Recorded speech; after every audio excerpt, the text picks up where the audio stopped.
me about Drake, or as we have in our rundown, WTF Drake. All right, so on Monday, the Chicago Bulls were playing the Toronto Raptors, and the Bulls eventually pulled out this win against the Raptors. But one of the crucial moments in the game, the Raptors only down 3 points. The Bulls have an inbound pass. And as you're going to see from this video, a 5-second violation is caused partially because Drake is standing right behind Justin Holiday, who's about to throw in the ball. Ball, Patrick Patterson, be active, get your hands up. Drake, right there, trying to help the cause. And a 5-second.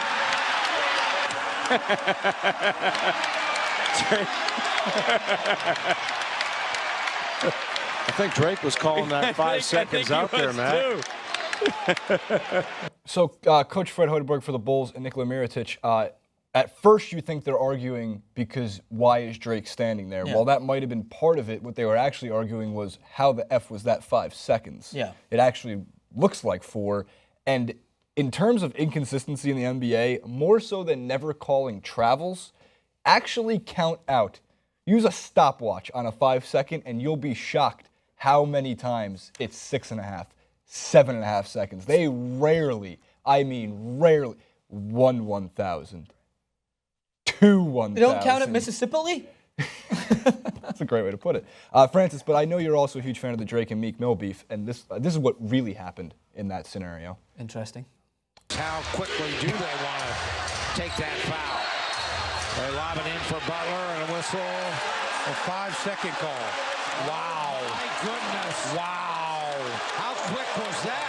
Wow. So, and real quick, and Justin Holiday, who actually thought the Meek Mill meme was extremely funny. He said that in the Chicago Tribune. He claims, quote, he wasn't bothering me. There were thousands of fans in the building yelling at me at the same time. It's not like I'm going to hear just one guy yelling something. Buying it? Yes. What if he's rapping in his ear? What if he's telling her, is that a world tour or your girls tour? What, I was going to say, what if Drake was just sitting there going like, you used to call me on my cell phone late night when you need my love.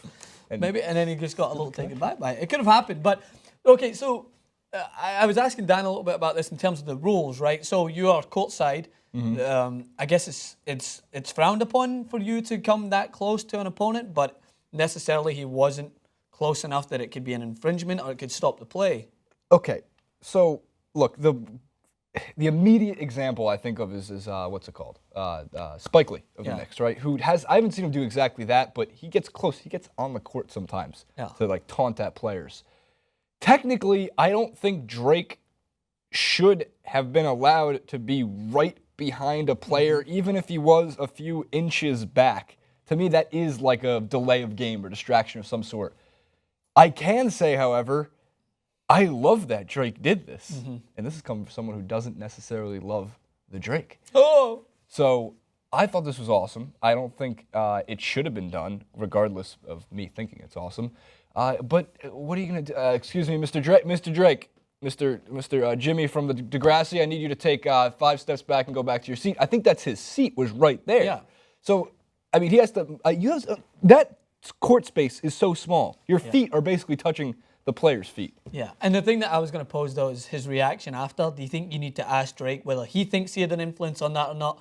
Of course he thinks he did. He celebrated as if he just scored a buzzer beater in the last minute of March Madness when Kentucky do it this year and Francis wins a good amount of $25. But I think that he really does. I mean, it's part of the fun of the game. We can. I don't know how many times I've watched, oh, suck it up, LeBron, because it's all part of the Sweet move.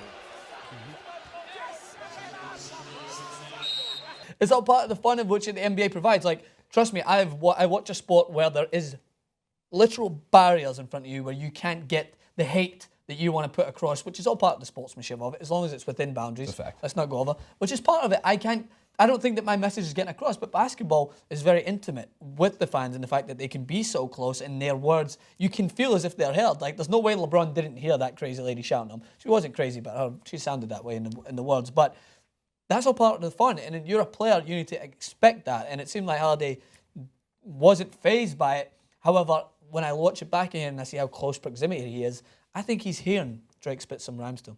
Yeah, I think he might take it into account. He used And by the way, call him on his cell phone. He's also wearing, see if the football fans will pick this up, a Stone Island jacket. Stone Island jacket was infamously the jacket which football casuals would wear when they were shouting shit at the other team, shouting shit at the other opponents. It's an infamous casual wear. So maybe Drake is a closet football casual.